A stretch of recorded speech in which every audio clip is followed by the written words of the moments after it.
Hello student, कैसे हैं आप सब। मैं हूं ममता और आज हम पढ़ने वाले हैं क्लास 10 का chapter acids bases and salts का सेकंड पार्ट। जैसे कि हमने फर्स्ट पार्ट में पढ़ा था कि एसिड्स क्या होते हैं, बेसिस क्या होते हैं, साल्ट्स क्या होती हैं और जो केमिकल प्रॉपर्टीज होती हैं एसिड्स की बेसिस की वो क्या होती हैं, इंडिकेटर्स क्या होते हैं, कितने टाइप्स के होते हैं। तो ये सब हमने फर्स्ट वीडियो में पढ़ा था। तो अगर आपने वो नहीं देखी है तो आप जो है मैं लिंक शेयर कर दूंगी डिस्क्रिप्शन में, तो आप उसको देख लीजिए। और आज हम सेकंड पार्ट डिस्कस करने वाले हैं और ये सेकंड पार्ट और लास्ट पार्ट है इस चैप्टर का, फिर चैप्टर कंप्लीट हो जाएगा। तो अगर अभी तक आपने चैनल सब्सक्राइब नहीं किया है तो चैनल पहले सब्सक्राइब कर दीजिए ताकि आपको इस तरह की वीडियोस मिलती रहे। तो हम पढ़ते हैं इसका आज यूनिवर्सल इंडिकेटर क्या होते हैं। तो देखिए, it is a mixture of several indicators. तो ये कई सारे इंडिकेटर्स का क्या होता है, मिक्सचर होता है। आपने इंडिकेटर्स तो पढ़े ही हैं।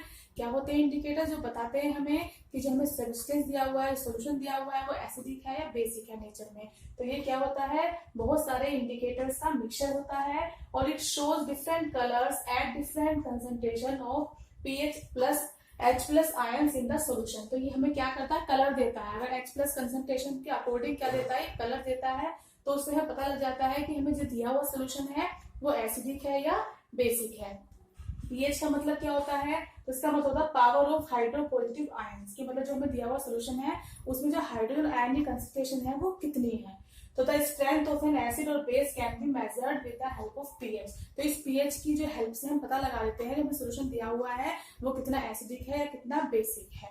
तो देखिए, pH scale ranges from 0 to 14। तो जो पीएच स्केल होता है इसकी जो रेंज होती है वो कितनी होती है, 0 से लेकर 14 तक होती है। और जो 7 पे क्या होता है, न्यूट्रल होता है। तो अगर मान लिया पीएच किसी की 0 है सोल्यूशन की तो इसका मतलब वो क्या है, एसिडिक है। और अगर जो है 14 है तो इसका मतलब वो क्या है, स्ट्रॉन्गली बेसिक है।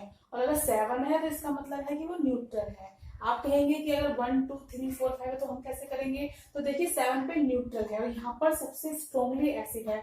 तो जो एसिडिटी है वो क्या हो रही है, यहाँ पर हम जब 7 से 0 तक जाते हैं तो एसिडिटी क्या हो रही है, इंक्रीज हो रही है। तो इसका मतलब क्या, 7 पे न्यूट्रल है और 6 पर क्या है, कम एसिडिक है।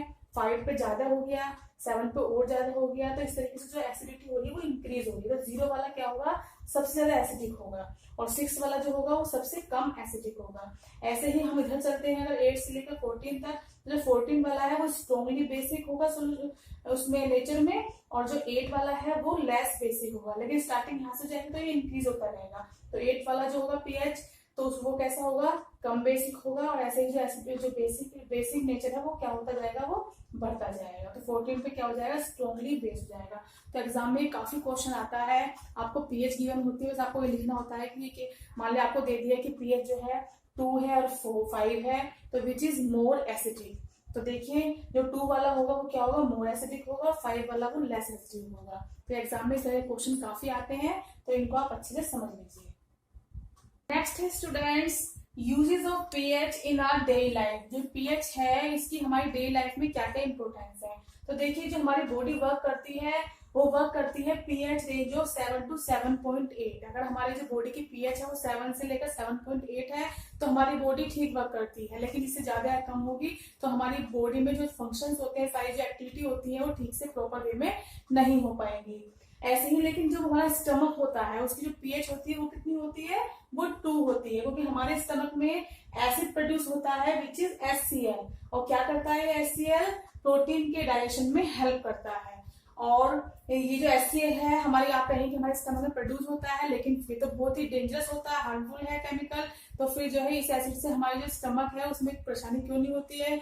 तो उसमें बेटा जो मैंने लाइफ प्रोसेस चैप्टर है उसमें हमने डिटेल में इस बारे में डिस्कस किया है कि जो HCl होता है उससे जो हमारी स्टमक वॉल है वो कोरोड क्यों नहीं होती है और उसका क्या फंक्शन होता है। तो आप इसके लिए वहां से पढ़ सकते हैं। नेक्स्ट है tooth decay starts when pH of mouth less than 5.5। तो हमारी टूथ है उसका भी डिके होना शुरू हो जाता है अगर पीएच जो है कितनी हो जाए, लेस देन 5.5 हो जाती है। और जो एनिमल्स होते हैं उनमें जो सेल्फ डिफेंस की मैकेनिज्म होती है वो भी एसिड के थ्रू ही होती है। अगर कोई हमें आंट है या हनी भी है वो हमें काट लेती है, बाइट कर लेती है, तो क्या होता है वो हमारी बॉडी में क्या सीक्रेट कर देती है, मेथेनोइक एसिड। तो वो इस तरह से सेल्फ डिफेंस में उनका ये एसिड जो है वो हेल्प करता है। देखिए एंटासिड क्या होता है, those chemicals which help to neutralise excess amount of acid in our body. तो देखिए कभी कभी क्या होता है, हम जो है बाहर खाना खा लेते हैं, स्पाइसी फूड ले लेते हैं, तो हमारे स्टमक में बहुत सारा एसिड बन जाता है जिससे हमें क्या होता है, पेन होने लगता है।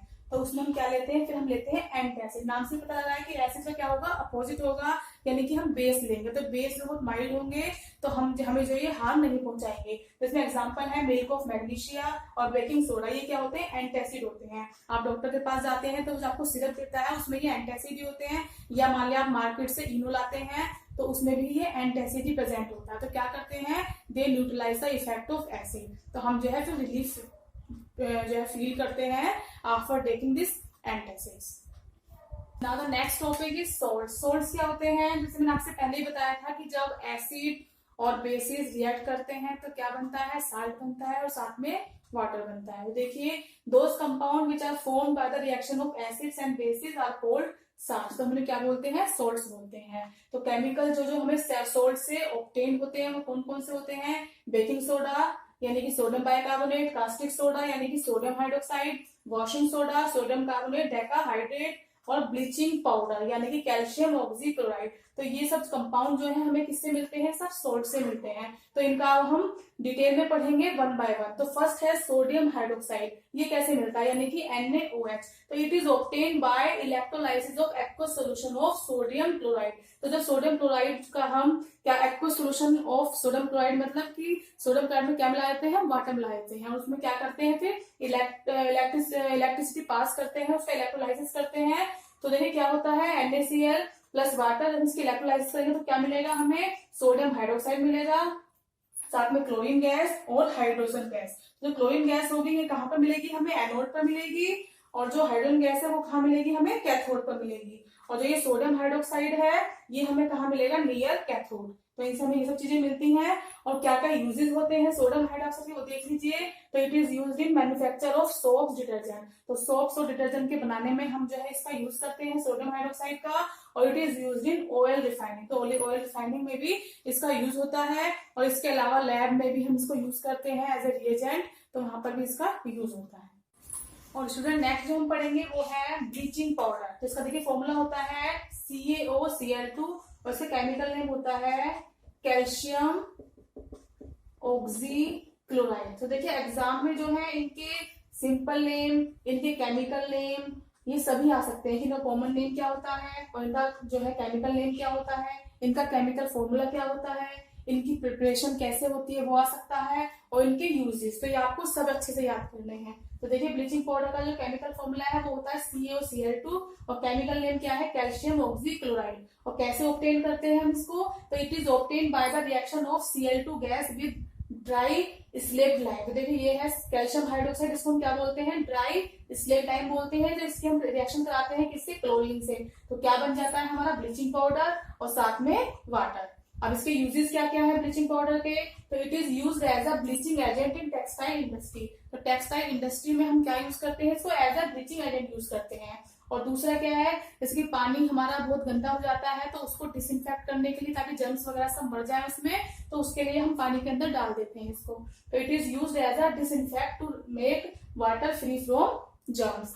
नेक्स्ट है it is used as an oxidising agent. तो एज ए ऑक्सीडाइजिंग एजेंट भी हम इसको काम में लेते हैं। तो ये सब किसके यूजेस हैं, ब्लीचिंग पाउडर के। नेक्स्ट है हमारा बेकिंग सोडा। तो देखिए it is obtain by the reaction of carbon dioxide with saturated solution of ammoniacal brine. तो अमोनिकल ब्राइन क्या होता है, तो ये होता है हमारा सोडियम क्लोराइड और अमोनिया, इनको हम क्या बोलते हैं, इसको हम बोलते हैं अमोनिकल ब्राइन। तो इसकी हम रिएक्शन कराएंगे किससे, कार्बन डाइऑक्साइड से। तो क्या बन जाएगा हमारा, बन जाएगा सोडियम बाइकार्बोनेट, इसको हम क्या बोलते हैं, बेकिंग सोडा।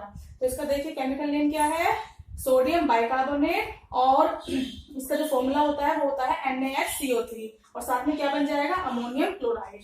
और इसके यूजेस क्या क्या होते हैं, तो देखिए मेकिंग बेकिंग पाउडर। तो बेकिंग पाउडर बनाने में इसका यूज करते हैं। तो इसके साथ हम किसको साथ में मिला लेते हैं, टार्टरिक एसिड को। तो क्या बन जाता है, बेकिंग पाउडर बन जाता है, और जिसको हम केक वगैरह में यूज करते हैं ताकि वो हमारा केक जो है वो सॉफ्ट और स्पंजी बन जाए। और एज एन एंटासिड, तो जैसे कि हमारे स्टमक में गैस बन, वो एसिड बन जाता है, तो उसके लिए हम क्या लेते हैं, एंटासिड लेते हैं। तो बेकिंग सोडा जो है वो एंटासिड की तरह वर्क करता है। और it is used in fire extinguisher. तो इस फायर एक्सटिंग्विशर में भी हम इसका यूज करते हैं। तो ये सब यूजेस किसके हैं, बेकिंग सोडा के। अब जो नेक्स्ट है वो है हमारा ब्लीचिंग पाउडर। इसका जो फॉर्मूला होता है वो होता है CaOCl2 और केमिकल नेम होता है कैल्शियम ऑक्सीक्लोराइड। तो देखिए सर कॉमन नेम क्या होता है, ब्लीचिंग पाउडर, और जो इसका केमिकल नेम है वो होता है कैल्शियम ऑक्सीक्लोराइड। तो एग्जाम में कई बार इसका जो है केमिकल नेम आ जाता है या कॉमन नेम या इसका केमिकल फॉर्मूला, तो आप ये सब अच्छे से याद कर लीजिए। और इनकी प्रिपरेशन, इनके यूजेस, ये सभी बहुत इंपॉर्टेंट है, एग्जाम में आते हैं।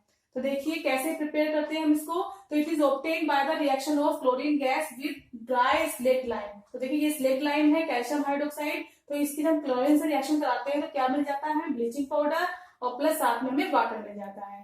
और इसके यूजेस क्या क्या हैं, तो it is used as a bleaching agent in textile industry. तो टेक्सटाइल इंडस्ट्री में हम इसको as a bleaching agent use करते हैं। और it is used as a disinfect to make water free from germs. देखिए जब वाटर होता है वो दिन तक रखा रहता है, खराब हो जाता है, तो उसमें हम क्या डाल देते हैं, ब्लीचिंग पाउडर डाल देते हैं, ताकि उसमें जर्म्स वगैरह होते हैं वो सब मर जाते हैं। It is use as an oxidising agent. तो और ये कैसे यूज करते हैं हम इसको, एज एन ऑक्सीडाइजिंग एजेंट भी हम ब्लीचिंग पाउडर को यूज करते हैं। तो ये सब यूजेस हैं इसके। और नेक्स्ट है baking soda. It is obtain by the reaction of carbon dioxide with saturated solution of ammoniacal brine. तो देखिए अमोनिकल ब्राइन क्या होता है, ये तो सोडियम क्लोराइड प्लस NH3, यानी कि सोडियम क्लोराइड और अमोनिया के को हम क्या बोलते हैं, अमोनिकल ब्राइन बोलते हैं। तो इसके सोल्यूशन में जब हम कार्बन डाइऑक्साइड गैस की रिएक्शन कराते हैं तो क्या मिल जाता है हमें, सोडियम बाइकार्बोनेट गैस को क्या बोलेंगे, बेकिंग सोडा, और साथ में हमें मिलेगा अमोनियम क्लोराइड। और यूजेस क्या क्या होते हैं बेकिंग सोडा के, तो देखिए फर्स्ट बेकिंग पाउडर। तो बेकिंग पाउडर बनाने में यूज करते हैं इसको। और बेकिंग पाउडर क्या होता है, तो sodium bicarbonate plus tartaric acid, इनको हम बोलते हैं बेकिंग पाउडर। और बेकिंग पाउडर से केक वगैरह होते हैं तो उसमें यूज किया जाता है ताकि इसको सॉफ्ट और स्पंजी बनाया जा सके। नेक्स्ट है एज एन एंटासिड। तो देखिए हमारे स्टमक में एसिड बहुत बन जाती है तो हम क्या लेते हैं, हम एंटासिड लेते हैं। तो उसकी तरह भी हम इसका बेकिंग सोडा का एंटासिड की तरह भी यूज करते हैं। और क्या करता है, ये जो एसिड बनता है हमारे स्टमक में उसको यूटिलाइज कर देता है और हमें जो पेन से रिलीफ मिल जाता है। नेक्स्ट है it is used in fire extinguisher. तो फायर एक्सटिंग्विशर में भी हम इसको यूज करते हैं। तो ये सब इनके यूजेस हैं बेकिंग सोडा के। तो स्टूडेंट हम नेक्स्ट पढ़ेंगे वो है वॉशिंग सोडा। तो देखिए इसका जो केमिकल फॉर्मूला होता है वो होता है Na2CO3 10H2O, और जो केमिकल नेम होता है वो सोडियम कार्बोनेट डेकाहाइड्रेट। देखिए मोलिक्यूल्स जो है वो कितने हैं वाटर के, 10 है, तो इसका नाम हो जाएगा डेकाहाइड्रेट। अब इसकी हम प्रिपरेशन कैसे करते हैं, तो देखिए इसमें recrystallisation of sodium carbonate by heating sodium bicarbonate gives washing soda. तो हम क्या करेंगे, सोडियम बाइकार्बोनेट जो होगा उसको हीट करेंगे तो हमें मिल जाएगा सोडियम कार्बोनेट, और उसमें फिर क्या करेंगे, उसका रिक्रिस्टलाइजेशन करेंगे, वाटर से उसे जोड़ेंगे तो क्या मिल जाएगा हमें, सोडियम कार्बोनेट और डेकाहाइड्रेट। तो ये मिल जाएगा हमें वॉशिंग सोडा। अब इसके यूजेस क्या क्या होते हैं तो देखते हैं। तो it is used for washing cloth. तो क्लोथ को वॉश करने के लिए यूज करते हैं इसका। और दूसरा है इसका कि जो हार्ड वाटर होता है उसकी हार्डनेस को रिमूव करने के लिए, उसको सॉफ्ट बनाने के लिए हम इसका यूज करते हैं, किसका, वॉशिंग सोडा का। थर्ड है it is used in the manufacture of borax. और बोरेक्स एक कंपाउंड होता है, केमिकल कंपाउंड, उसको बनाने में भी हम इसी का यूज करते हैं, वॉशिंग सोडे का। और it is used in the manufacturing of glass soap paper. और ग्लास सोप पेपर की मैन्युफैक्चरिंग के लिए हम इसको यूज करते हैं। तो that are the uses of washing soda. अब देखिए नेक्स्ट है वाटर ऑफ क्रिस्टलाइजेशन क्या होता है। तो जितने भी number of water molecule present होते हैं किसमें, क्रिस्टलाइन साल्ट में, उनको हम बोलते हैं वाटर ऑफ क्रिस्टलाइजेशन।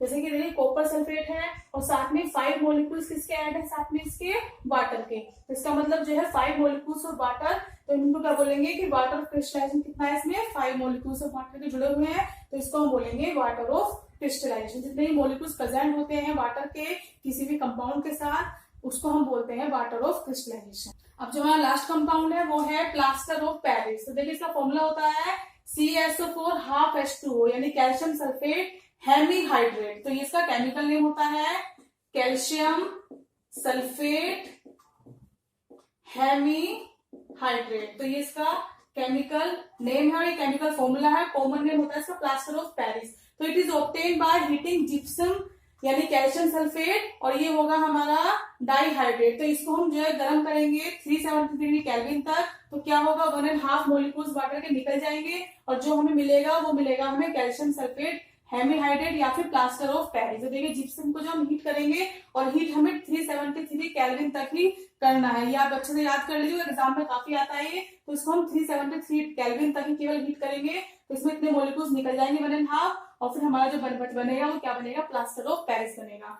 और जब हम मिक्स करेंगे वाटर के साथ दोबारा से इसको किसको, प्लास्टर ऑफ पेरिस को फिर से जिप्सम बन जाता है और वो हार्ड सॉलिड मास होता है। देखिए कैल्शियम ये है आपका क्या है, प्लास्टर ऑफ पेरिस, और इसमें हमने फिर की वाटर की रिएक्शन तो क्या बन जाएगा, कैल्शियम सल्फेट, और ये हमारा बन जाएगा डाइहाइड्रेट यानी कैल्शियम सल्फेट, ये हमारा बन जाएगा प्लास्टर ऑफ पेरिस। अब इसके यूजेस क्या क्या है वो देख लीजिए। तो it is use for plastering fractured bone. तो देखिए जो हमारी बोन्स वगैरह फ्रैक्चर हो जाती हैं तो इसमें हम इसकी प्लास्टरिंग में इसको यूज करते हैं। It is use for making chalk बनाने में यूज करते हैं इसका, और टॉयज और स्टैचूज बनाने में यूज करते हैं। और जो व्हाइट वॉश जो हम करते हैं तो उससे पहले जो हम सरफेस को स्मूथ करते हैं तो उसमें भी हम इसका ही यूज करते हैं। ये सब यूजेस किसके हैं, प्लास्टर ऑफ पेरिस के। तो एग्जाम में काफी आता है, पॉइंट ऑफ व्यू से बहुत इंपॉर्टेंट है ये। तो ये सभी कंपाउंड जो है आप अच्छे से याद कर लीजिए, इनके केमिकल नेम, इनके कॉमन नेम और इनके केमिकल फॉर्मूले, प्रिपरेशन, इनके यूजेस एग्जाम में काफी आते हैं। और जो मैंने आपको नोट्स दिए हैं ये सफिशिएंट है, इनको आप अच्छे से प्रिपेयर करेंगे तो you can get the maximum marks, आपको बहुत अच्छे मार्क्स मिल जाएंगे इसमें।